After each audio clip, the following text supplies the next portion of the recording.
¿Qué hace, che?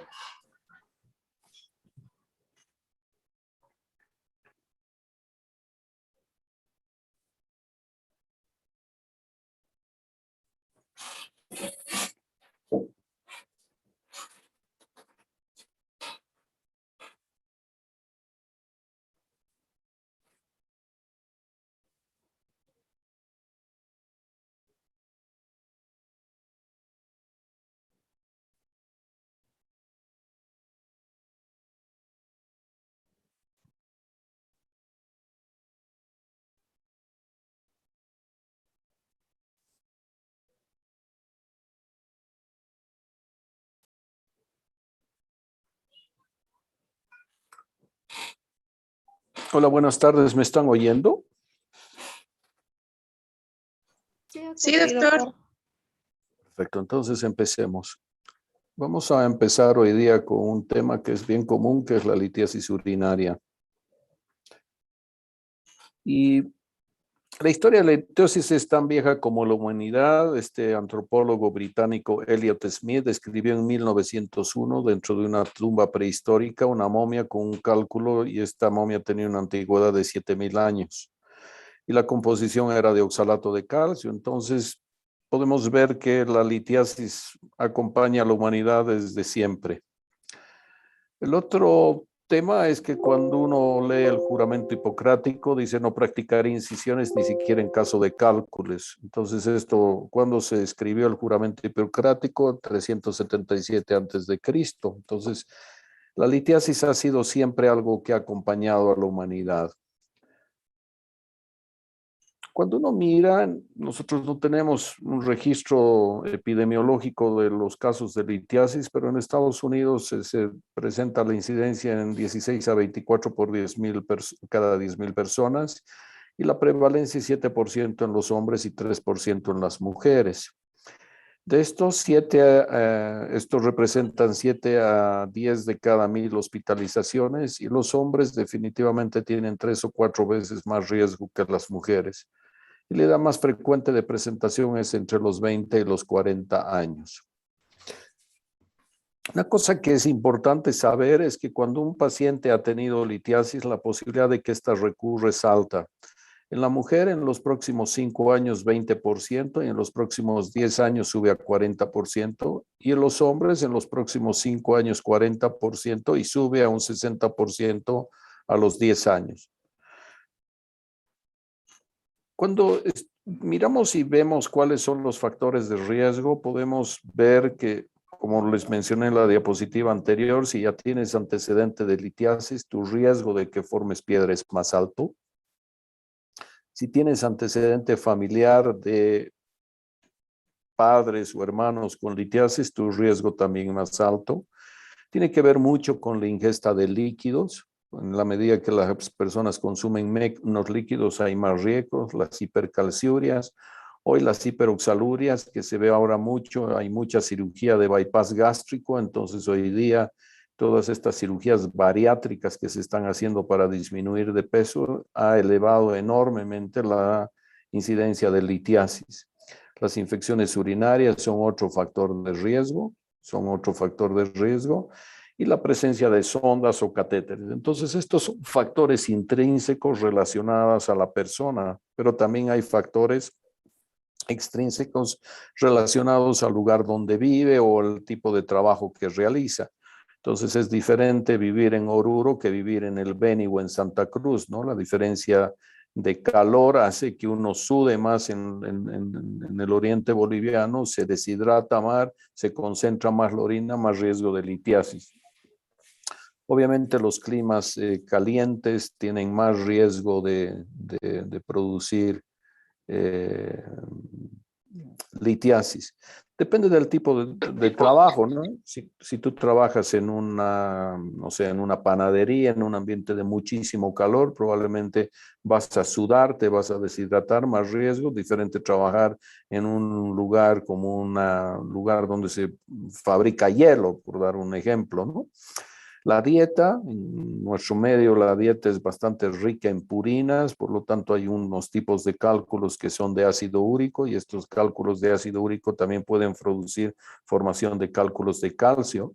Entonces, en general, las dietas ricas en purinas son un factor de riesgo para producir litiasis.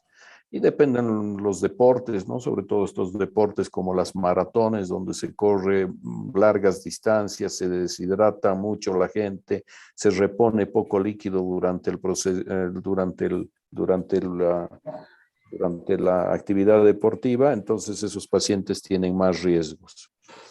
Ahora, ¿por qué se forman los cálculos? En el fondo hay varias teorías que en el fondo se entremezclan, ¿no? La primera es la sobresaturación de la orina. Sobresaturación es normalmente con la orina se eliminan sales y a veces estas sales pueden estar concentradas por dos razones, o porque se están excretando mucho o porque la paciente o el paciente toman poco líquido y estas orinas se pueden terminar concentrando. Entonces es importante entender que estos pacientes pueden tener mayor concentración de orina y esto sobresaturar su orina, ¿no? Una vez que se sobresatura la orina, esta orina sobresaturada puede terminar formando cristales. Aquí hay diferentes tipos de cálculos, diferentes tipos de cristales. Y estos cristales se pueden unir alrededor de un núcleo que en general, la mayoría de las veces tiene naturaleza proteica, ¿no? Entonces estos núcleos condicionan la formación de cálculo. Y eventualmente hay sustancias que también protegen a las personas para no formar estos cristales. Entonces, el más común es el citrato, pero la urea, la alanina, el pirofosfato y el magnesio también son factores que inhiben la cristalización de diferentes tipos de cristales, ¿no?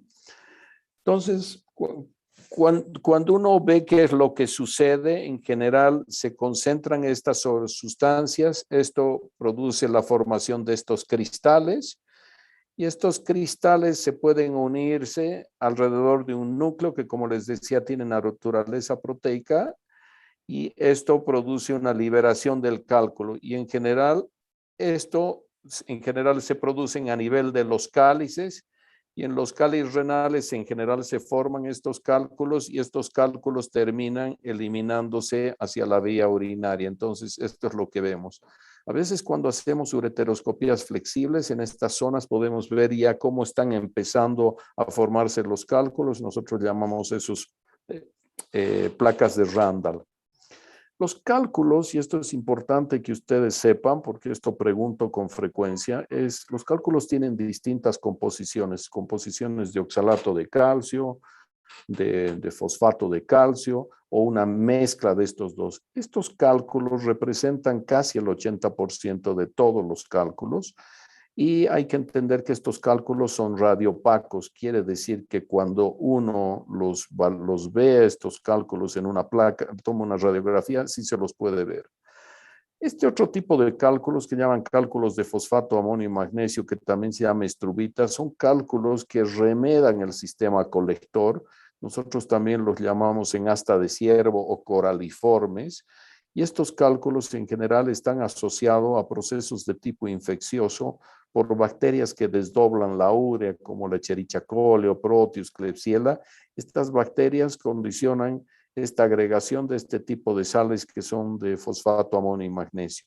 Estos cálculos no son tan radiopacos como los de arriba, pero son radiopacos, como pueden ver. Esta es una placa simple de abdomen y lo estamos viendo.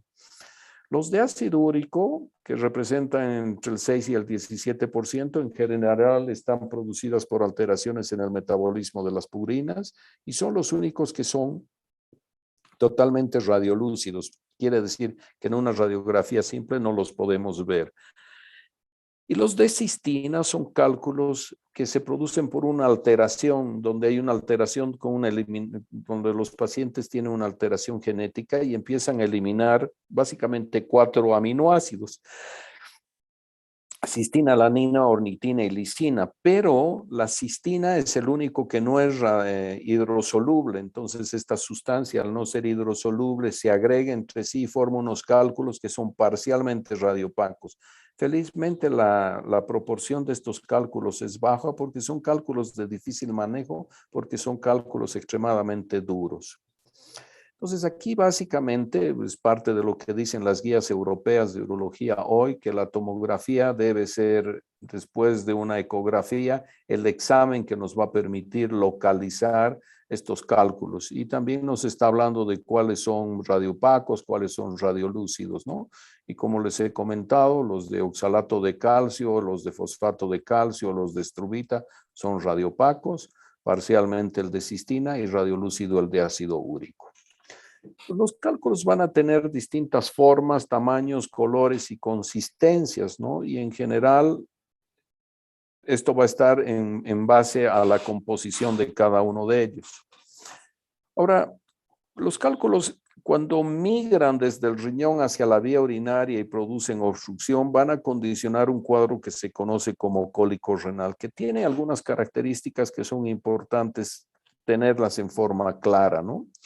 La primera cosa es que es un cuadro en general de inicio súbito. La mayoría de los pacientes pueden identificar qué estaban haciendo ese momento porque es como si recibieran un intenso golpe, ¿no? Entonces los pacientes refieren, doctora, estaba a las 3:30 de la tarde en la calle 25 de Mayo y Colombia y empecé con un dolor de inicio súbito.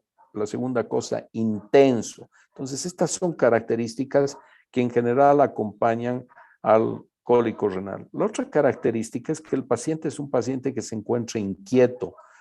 Con frecuencia en los hospitales, cuando yo hacía mi internado en la Caja Nacional, el portero llamaba, ha llegado un cólico renal, y era porque eran pacientes que no encontraban posiciones, se sientan, se paran, caminan, se movilizan. A diferencia de los cuadros de los pacientes que tienen cuadros intraperitoneales, ¿no? Que no quieren moverse, no quieren que los toquen porque eso incrementa el dolor. Entonces, estas tres características son importantes. Inicio súbito, un cuadro de dolor intenso y un paciente inquieto. La localización, en general, esta es la posición en la que está el paciente con su mano ahí detrás en la fosa renal. Esto es lo que le produce. Este paciente tiene un cólico izquierdo. En general, este dolor, en la medida que la piedra va bajando, en hombres o en mujeres, se va irradiando hacia la región genital. Entonces, estas características son súper importantes de conocer porque más adelante, cuando veamos el manejo inicial, es aliviar prontamente el cólico. Entonces, uno ve a este paciente, lo interroga rápidamente, lo examina rápidamente, ya sabe que se trata de un cólico renal y antes de mandar a hacer exámenes, lo primero que hay que hacer es aliviar el dolor. El mecanismo del dolor es básicamente por dos cosas. Hay un dolor de tipo cólico y otro de tipo no cólico renal. Entonces, en general, cuando se produce la obstrucción porque la piedra del riñón migró hacia el uréter, esto produce obstrucción y va a producir una éstasis urinaria. Entonces, acá hay un cuadro donde hay una hiperperistalsis con distensión del uréter que produce un cuadro de dolor. Y el cuadro de origen renal es cuando esta distensión aumenta la presión dentro del sistema colector y distiende la cápsula del riñón. Y es esta distensión la que produce ese cuadro agudo de dolor. Entonces, cuando un paciente tiene un cólico renal, hay que entender que se produce un cuadro agudo de dolor. No todos los pacientes que tienen piedras en la vía urinaria están sintomáticos. Entonces, en esto es importante entender que si un cálculo está en el cáliz o está en la pelvis renal, estas piedras en general no van a producir un cuadro de hiperperistalsis porque no hay un problema obstructivo. Y la segunda cosa, no va a distenderse la cápsula del riñón. En general, estos pacientes pueden tener piedras asintomáticas. Entonces, ¿cómo las diagnosticamos? La mayoría de las veces pidiendo exámenes de imágenes por alguna otra cosa, pides una ecografía, una radiografía, una tomografía y ahí aparecen. O a veces pueden los pacientes presentar microhematuria y cuando las evalúas y las estudias, ahí atrás hay una piedra. O a veces leucociturias, ¿no? Pacientes que tienen cuadros de procesos que parecen infecciosos, los estudias y tienen secundario eso, una piedra. El dolor se va a producir cuando la piedra migra y obstruye, digamos acá. Esta piedra se ha atascado en la unión ureteropiélica, que es una de las zonas estrechas, y una vez que pasa esta zona, el uréter permite que las piedras en general bajen hasta cuando llegan al entrecruzamiento con los vasos ilíacos, y cuando el uréter pasa por encima de los vasos ilíacos, en general es otra zona un poco más estrecha, y la zona más estrecha es cuando el uréter entra dentro de la vejiga y el uréter tiene como 4 milímetros de diámetro, entonces esta es la zona más estrecha de la vía urinaria, y cuando llega a esta zona, el paciente va a tener más irradiación del dolor hacia la región genital. Y la otra cosa que va a pasar es que este dolor va a estar asociado a molestias de tipo almacenamiento. Van a tener disuria o porlaquiuria, urgencia, nicturia o tenesmo. Y es cuando la piedra está entrando a la vejiga. Entonces vas a encontrar también síntomas de tipo no renal. Cuando hay el cólico renal, también los pacientes pueden tener náuseas o vómitos porque la inervación del estómago y del riñón viene del mismo lugar. A mí me parece que es más común, sobre todo cuando el cólico es en el lado izquierdo. Entonces, a veces los pacientes consultan por náuseas y vómitos, que es algo que hay que siempre tomar atención. Y pueden tener taquicardia, hipertensión, diaforesis por el cuadro agudo como manifestaciones de tipo simpática. Lo que les comentaba también es que es importante entender que lo primero que hay que hacer es aliviar el cólico, porque se describe el cólico como uno de los cuadros más agudos de dolor que hay en la medicina. Entonces tú no puedes tener a este paciente yendo a buscar o a pasear por todo el hospital hasta que le hagan un examen, una ecografía, una tomografía. Entonces primero hay que aliviar y recién lo estudias. En general, los antiespasmódicos se pueden utilizar si es que no tienes otra alternativa, pero uno debe partir con antiinflamatorios no esteroideos. Y los antiinflamatorios no esteroideos tienen dos cosas, son antiprostaglandínicos y como antiprostaglandínicos mediadores del dolor alivian el dolor. Pero por otro lado también producen una vasoconstricción de la arteriola aferente y disminuye un poco la filtración glomerular y estamos entendiendo y también por fisiopatología que en la medida que aumenta la filtración glomerular, aumenta la distensión de la cápsula, aumenta el dolor. Entonces los AINES probablemente son la primera opción. A veces a pesar de eso no cede, se pueden dejar opioides y a veces tú dejas analgesia asociando opioides y antiinflamatorios no esteroideos y los pacientes tienen mucho dolor. Entonces en ese caso habrá que de alguna manera drenar esta vía urinaria.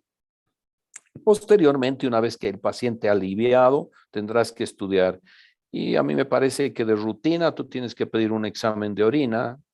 En general, ¿qué es lo que ves? Microhematuria es lo que vas a ver.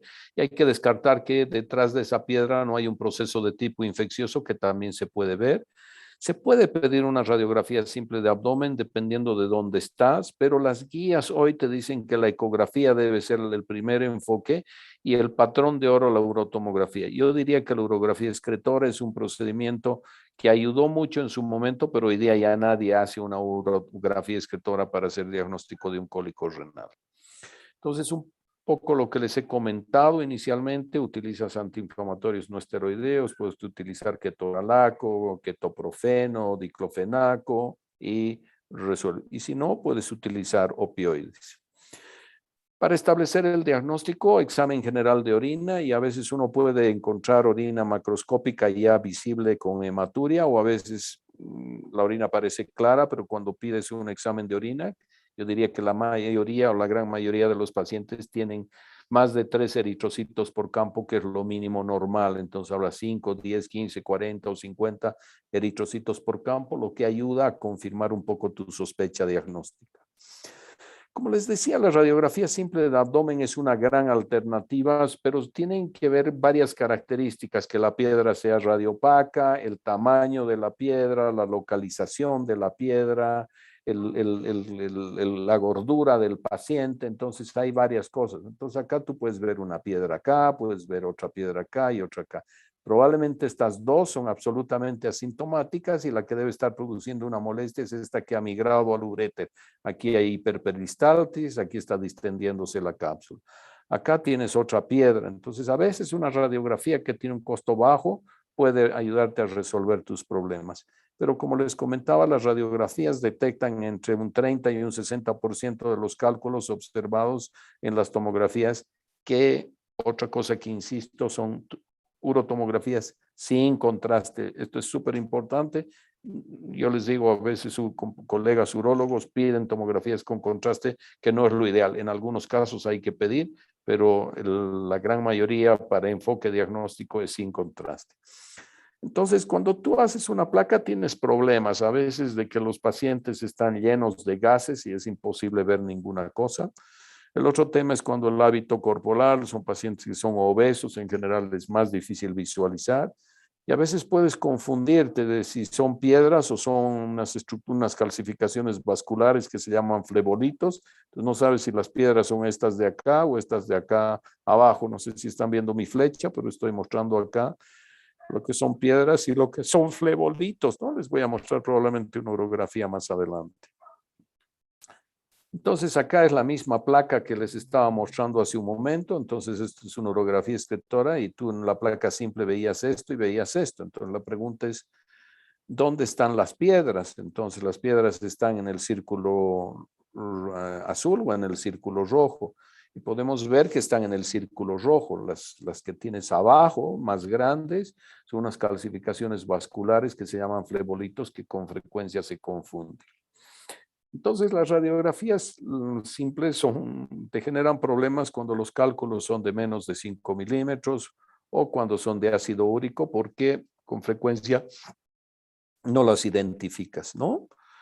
Pero la radiografía sigue siendo una alternativa de un enfoque rápido inicial, ¿no? Aquí están pudiendo ver varios cálculos en los cáliz, otro en la pelvis, y acá otro en la vejiga. Probablemente es un cálculo, son infecciosos de fosfato, amonio y magnesio. Probablemente estos son cálculos, como les decía, de struvita, aquí otro piélico. Entonces, la radiografía es una alternativa. Acá esta es una radiografía simple de abdomen y acá estamos viendo un cálculo coraliforme, que cada vez estamos viendo más y estamos operando muchos de estos cálculos hoy. Y después también cálculos en el otro riñón. Pero como les decía, una de las cosas que más ayuda en el diagnóstico inicial es la ecografía. Y como vamos a ver más adelante, lo que te permite identificar la ecografía es que haya una dilatación del sistema colector. Entonces, esta es la parte de la corteza del riñón, que esto es normal, y esta es la parte del seno renal, este es el riñón derecho normal. Y acá estás viendo en la parte del seno renal, esta coloración negra que desde el punto de vista ecográfico, yo ya les hablé en la clase que di de radiología, se llama hipoecogénico, lo que está blanco es hiperecogénico. Y normalmente el seno es medio hiperecogénico. Acá se distiende el seno por líquido, por la obstrucción que hay abajo, ¿eh? Y eso condiciona una hidroureteronefrosis. Acá estamos viendo el uréter, esta es la vejiga, y acá estamos viendo la piedra con un reforzamiento posterior. Entonces, la ecografía te da una pauta. No es un gran método para ver los cálculos en el uréter, sobre todo cuando están en el uréter superior y medio. Cuando ya están en el inferior y ya llegando a la vejiga, se los puede ver, porque se hace la ecografía con la vejiga llena y eso facilita la visualización de los cálculos. Entonces ahí están viendo las dos cosas. La tomografía definitivamente, acá estás viendo una tomografía con harto gas, difícil de ver. La tomografía te permite identificar de forma clara que hay una hidronefrosis, te permite ver que está distendido, dilatado el uréter, no distendido, dilatado. Y acá en el uréter distal, esta imagen radiopaca sospechosa de un cálculo, entonces ahí se establece que tiene un cálculo en el uréter distal. Y te permite ver si hay otros problemas, ¿no? Aquí te está permitiendo ver que está dilatado la pelvis renal, te permite ver que en el otro riñón hay otro cálculo, acá otro cálculo, el uréter distendido y ya en el uréter distal este otro cálculo que es la causa del problema. Otra ventaja que tiene la tomografía es que te permite reconstruir. Y la otra cosa que te permite ver es ver la densidad del cálculo. Y un poco en función a la densidad, si son cálculos de menos de 400, 500, tú puedes asumir que son de ácido úrico. Entonces, la densidad es otra cosa que se puede ver. Entonces, hoy día las tomografías tienen muchísima resolución y uno puede ir mirando qué es lo que está pasando con estos pacientes, ¿no? Entonces, uno puede mirar los cálculos y verlos con absoluta claridad, como lo que les estoy mostrando acá. Ahí tiene un pequeño cálculo y acá vamos a ver un cálculo muy grande dentro de la vía urinaria, ¿no? Entonces, acá estamos viendo este cálculo grande y podemos terminar de ver toda la urografía. Y si hacemos un corte coronal, una reconstrucción coronal, podemos ver exactamente lo mismo y podemos ver la piedra esta. Perdón, voy a volver. Entonces ahí está la piedra y tú puedes identificar que en el cáliz tiene otra pequeña, en el cáliz medio otra y esta otra dentro de la pelvis renal. Entonces hoy día las tomografías te permiten definitivamente mirar con gran precisión qué es lo que está pasando con las piedras. Entonces, aquí es una diapositiva que permite mirar probablemente las tres cosas que más se hacen. Vamos a hablar sobre todo de las tres primeras, la ecografía, la tomografía y la radiografía. La resonancia no sirve para litiasis y la urografía excretora está ya prácticamente desechada. Entonces, la radiografía no necesita radiación y detecta la hidronefrosis, como les he mostrado, de forma muy fácil. Tiene una sensibilidad moderada, solo detecta 24 o 57% de los cálculos que se detectan en las tomografías, sus mediciones son inexactas y no es diagnóstico, sobre todo en pacientes que tienen hábito corporal grande, ¿no? Las personas obesas. La tomografía tiene máxima precisión de diagnóstico, detecta la hidronefrosis en forma muy confiable, como han visto, permite mediciones precisas del tamaño, la forma, incluso con las reconstrucciones de la localización, y podemos ver la densidad de los cálculos y te permite planificar el tratamiento. La dosis de radiación no es muy alta, es una desventaja y en raras ocasiones se necesita contraste endovenoso.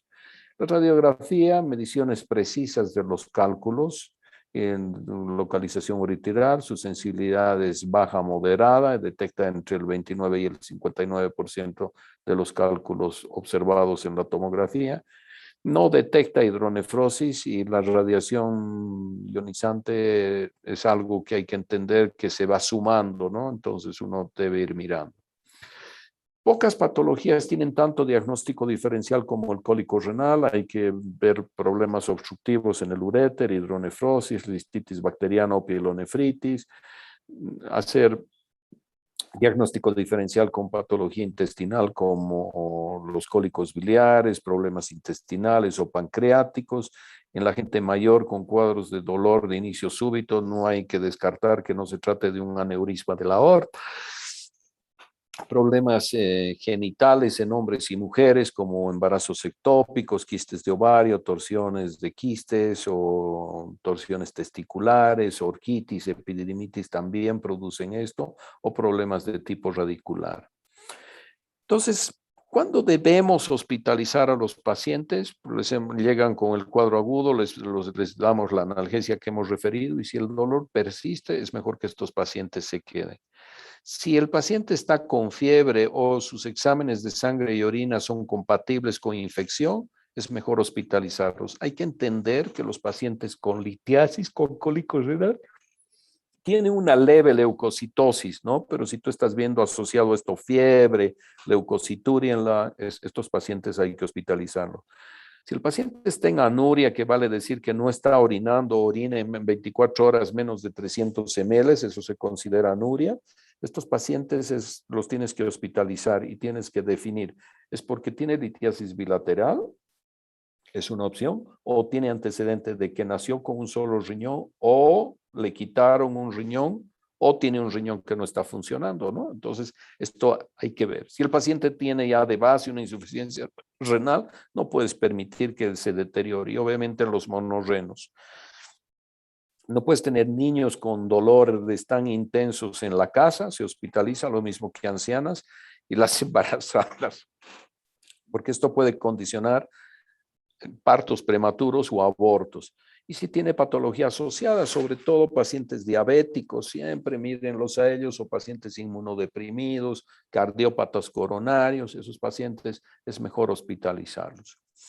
Ahora, las piedras en la medida de que son más pequeñas, tienen más posibilidades de salir y cuando son más grandes, menos posibilidades. Esta es una tabla, les voy a mostrar otra posterior, pero los cálculos de menos de 2 milímetros en promedio salen en 8 días y tienen un 97% de posibilidades de salir solo y 3% de necesitar algún procedimiento. Cuando están entre 4 y 6, pueden demorar hasta 3 semanas y la mitad necesitan algún tipo de procedimiento. Y cuando son de más de 6 milímetros, en general, la gran mayoría necesita. Pero acá hay este otro gráfico que nos está diciendo que las de menos de 5, un 68% salen y entre 5 y 10, un 47%. Y más de 10 las posibilidades son muy pobres. Entonces es importante entender qué es lo que está pasando con los pacientes, de qué tamaño son sus piedras para ver qué es lo que decidimos.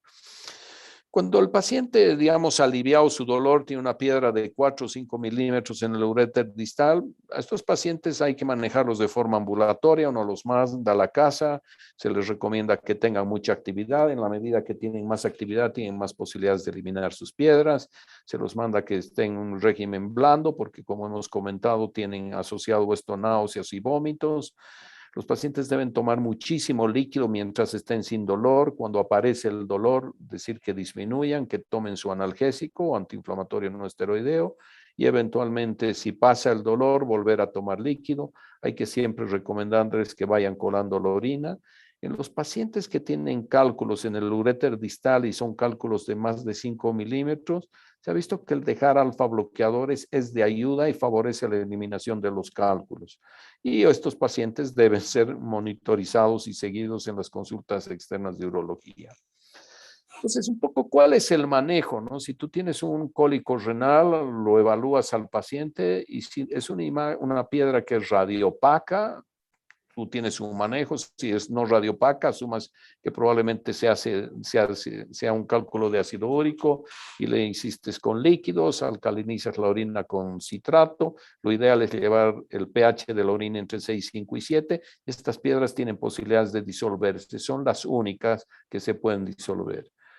Entonces, si es radiopaco y son cálculos de menos de 5 milímetros, una es la conducta. Si son de más de 5 milímetros, es otra la conducta. Entonces, si es menos de 5, hay que hacer todas las cosas que hemos comentado de actividad, líquido, antiinflamatorios no esteroideos, alfa bloqueadores y ver qué es lo que pasa. Si son de más de 5 milímetros, es mejor que los evalúen los urólogos y ver dónde está el cálculo, de qué tamaño es y qué posibilidades de cosas que hacer.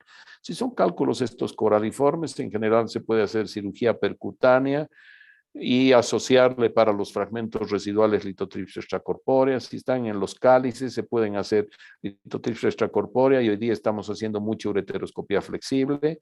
Y si está en el uréter distal, se pueden hacer ureteroscopías rígidas o flexibles, sobre todo la rígida o semirrígida, y también se puede hacer litotripsia extracorpórea. Entonces, la cirugía abierta como concepto es una cosa que hoy día hacemos ya, diría que muy excepcionalmente, ¿no? Yo diría que hace muchos años no abrimos un paciente, pero hay alguna indicación. Y sobre todo si hay un grupo de pacientes a los que estamos operando, muchas de estas pacientes haciendo cirugías por laparoscopía, ¿no? Es una opción menos agresiva para los pacientes. Entonces, las cirugías abiertas en general no son lo que más se está haciendo. En general, acá se está abordando la pelvis renal. Esto que van a ver ahorita es algo que se ve en los diagramas, ¿no? Pero sacar un colariforme por la pelvis renal como lo sacan en este esquema, esto es una cosa que tendrías que destrozar todo el sistema colector por dentro, ¿no? Pero en el fondo les quería mostrar básicamente para que vean que este es un cálculo coraliforme. Hoy esto estamos haciendo casi todos los pacientes por cirugía percutánea. A veces los pacientes ya llegan en anuria y lo que tú tienes que hacer es hacer el diagnóstico rápido, hoy día tomografía definitivamente y resolver.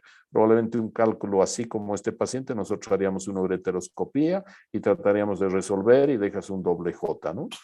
A veces los pacientes tienen cuadros complicados, sépticos, están obstruidos, tienen una piedra y a veces tenemos que colocar unas sondas de de nefrostomía percutánea para aliviar el cuadro porque no pudimos resolver por abajo, o eventualmente porque hay un proceso séptico complejo que hay que drenar esta vía urinaria.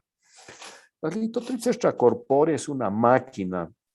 Esta máquina en general tiene unas bujías. Estas bujías generan unas ondas de choque y estas ondas de choque salen de estas bujías y convergen en una estructura cóncava, que es esto que está acá. Entonces, esta estructura cóncava hace que las chispas de esta bujía choquen en esto y converjan en un lugar que nosotros llamamos punto focal. Y aquí estás viendo la piedra y este es el resultado de lo que hace la litotripsia extracorpórea. La máquina que tenemos en la clínica donde yo trabajo es básicamente igual a esta. Nosotros somos los únicos en Cochabamba que tenemos esta máquina. Y es un procedimiento bastante simple y eficiente, ¿no? Básicamente se mandan estas ondas de choque llegan y convergen en el cálculo y lo van debilitando hasta que van formándose fragmentos de cálculo que posteriormente estos fragmentos van a ser eliminados con la orina. Aquí estás viendo un paciente que se ha sometido a una litotripsia extracorpórea. Al principio, cuando se empezó a hacer litotripsia, había muchísimo entusiasmo, hacíamos a todos. Y aquí estás viendo que hay mucho fragmento arriba roto, otros un poco más grandes que no van a salir con la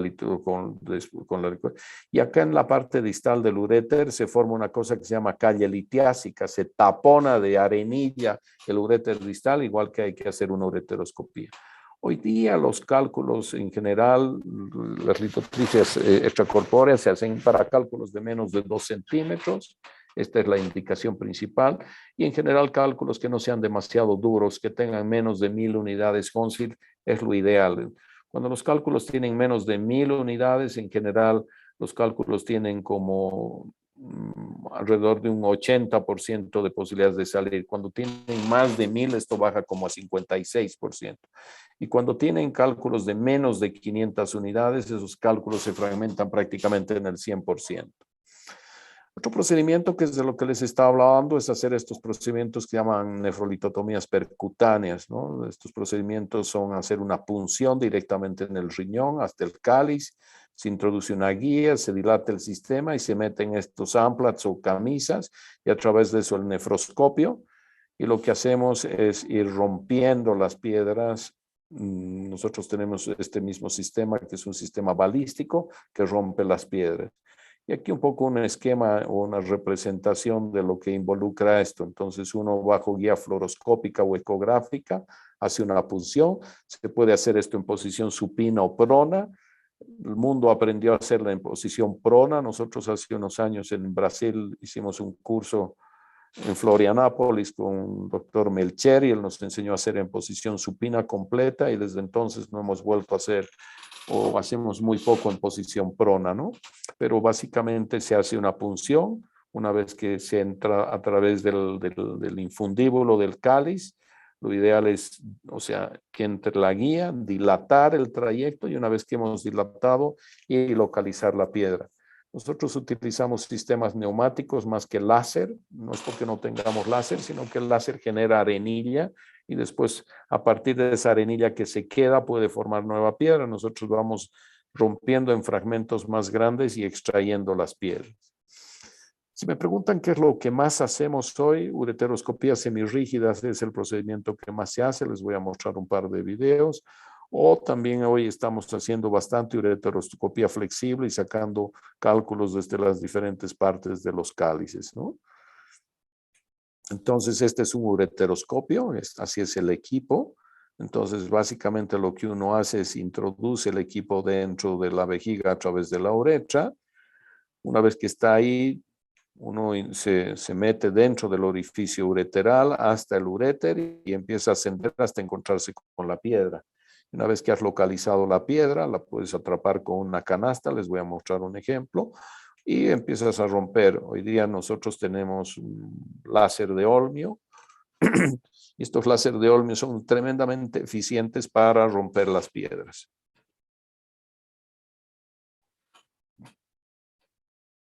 Entonces ahí están viendo y posteriormente se va a meter una canastilla que se llama Dormia y nos permite sacar algún fragmento que lo mandamos a analizar. Acá están viendo una visión con la ureteroscopía. Estas dos líneas verdes se llaman guías ureterales que nos permiten entrar, orientar el camino, y también cuando nos metemos entre las dos nos permite abrir un poco el uréter y nos atrapa las piedras para que no se nos, con la presión del agua, no se nos vuelvan hacia el riñón. Entonces aquí miren, este paciente tiene un cálculo en el uréter distal, grandote, y acá con un láser de Olmio lo estoy destruyendo. Esto es lo que estamos haciendo muchísimo hoy. Tiene ventajas este procedimiento, es un procedimiento casi ambulatorio, los pacientes se operan y eventualmente se van, ¿no? Acá están viendo otro paciente donde están pudiendo ver el riñón, la pelvis dilatada, y acá un cálculo. Acá está la reconstrucción en la tomografía. Esto es lo que se veía la imagen en la pantalla cuando estábamos haciendo la ureteroscopía.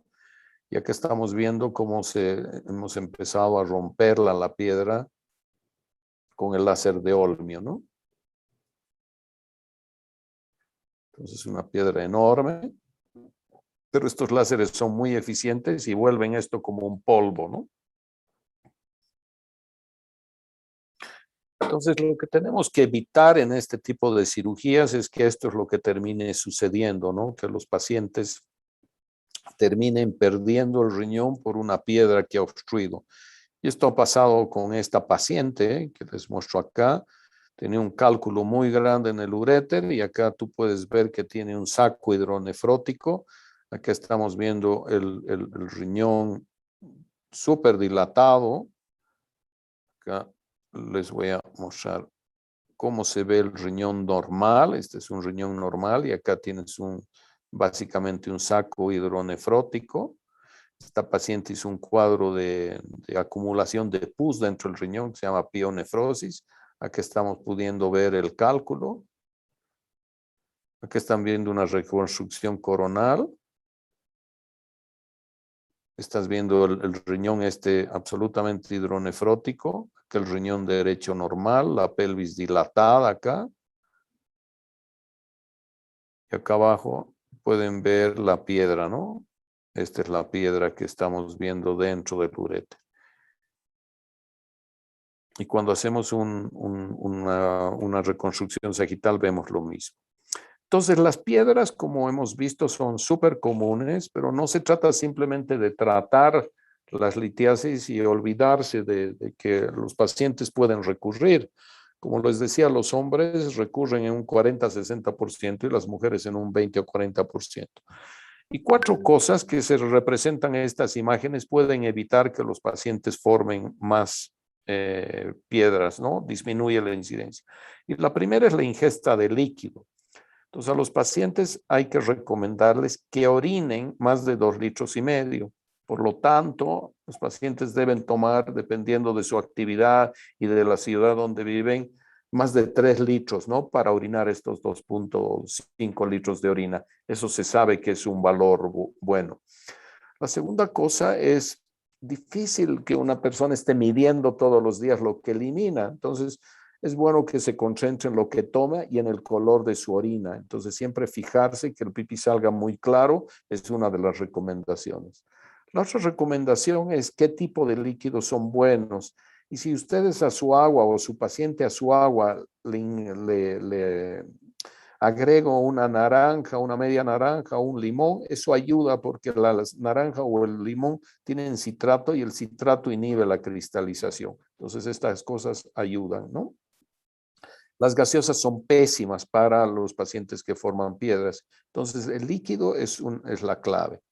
La segunda cosa es decirles a los pacientes que esto que nos encanta hacer, que es ir a las parrilladas y comer esta cantidad de carne, es un exceso de carga de purinas que va a producir ácido úrico. Y el ácido úrico produce cálculos de ácido úrico, pero algo que no hemos entrado, pero la hiperuricosuria también es una causa de cálculos de oxalato de calcio. El núcleo es ácido úrico y alrededor de estos núcleos de ácido úrico se depositan sales de calcio. Eso se llama epitaxis. no epistaxis, que es la salida de sangre a la nariz, se llama epitaxis, y esa es la nucleación heterogénea.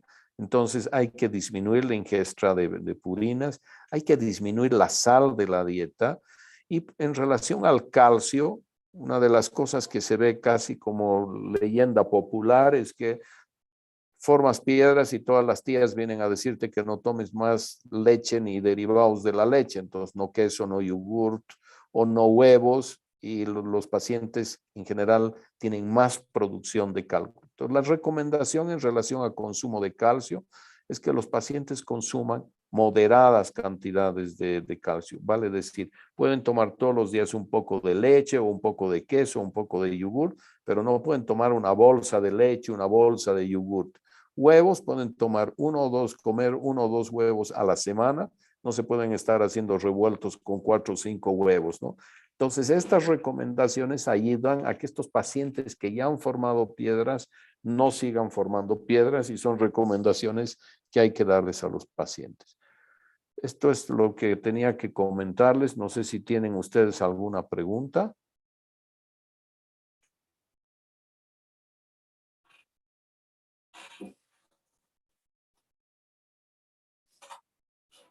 ¿Hay alguna pregunta, chicos?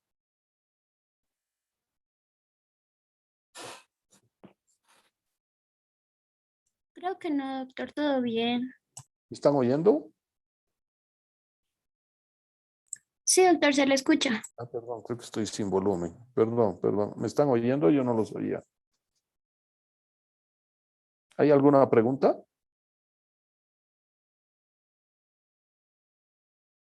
¿Me Creo están que no, oyendo? doctor. Todo Ya, claro. ya. Ok, chicos, gracias. Hasta el lunes.